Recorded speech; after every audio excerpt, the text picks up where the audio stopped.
The age of the electric hypercar might have just arrived at the Geneva Motorshow. You've probably heard of a company called Rimac, a Croatian company. They basically produce batteries and motors and all the electric tech that the big manufacturers we know about like to put in their cars, like JLR. But this is a showcase of what they're capable of. There was the Concept 1, you may have heard of it, 1,000 horsepower electric hypercar. This is the Rimac C_2. It is, as I said, a hypercar, and the numbers that go with it are just mind-scrambling. Never seen it with any car before. I'm normally quite good with numbers, but in this case I'm going to have to read them out. This thing has 4 motors, 1 for each wheel at the front and 2 at the back.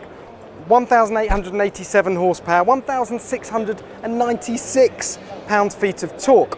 The front wheels have a single-speed gearbox each on the motors, and then 2 twin-speed gearboxes at the back. That means the top speed can be cranked up to 258 miles an hour. 0 to 60, 1.85 seconds, 0 to 100, 4.3, 0 to 186 miles an hour in 11.8 seconds. Now that's nearly 2 seconds faster than a Bugatti Chiron to 186 miles an hour. And it's not a light car, this thing. It's got a carbon fibre chassis, but it still weighs 1,950 kilograms. That's a hefty beast.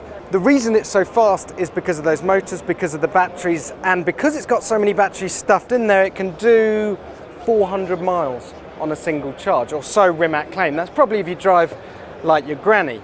Drive like this car's supposed to be driven, and it will do 2 laps of the Nürburgring flat out. So there are still limitations to electric technology, but consider this, a Bugatti Chiron will only do 277 miles between fill-ups from its 100-litre tank, and again, that's if you're driving conservatively.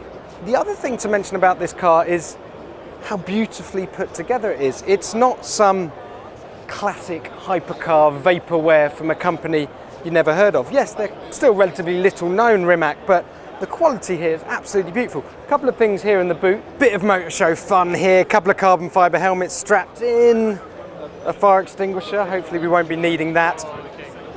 Now before I show you the interior, it's going to get freaky, I'm not going to lie. This camera here is a facial recognition camera, and the idea is, as you approach your car, it recognises your face, a little bit like the iPhone X, opens up the doors and gets in, but it gets worse, because it's still looking at your face when you're in there, and it knows if you're in a bad mood or not. It can then tailor the car, the suspension settings, the music, to your mood to try and relax you.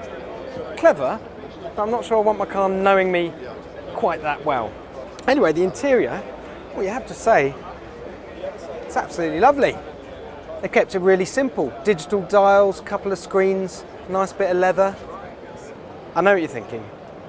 Yeah, it's all well and good. Anyone can claim to have a near 2,000 horsepower electric car, 4-wheel drive, 4 motors, 260 miles an hour, but it's actually real. They're gonna make it. They're gonna make 150 of them, I believe, costing 1.7 million euros each. Not cheap then, but this has just gone and blown the Bugatti Chiron out the water.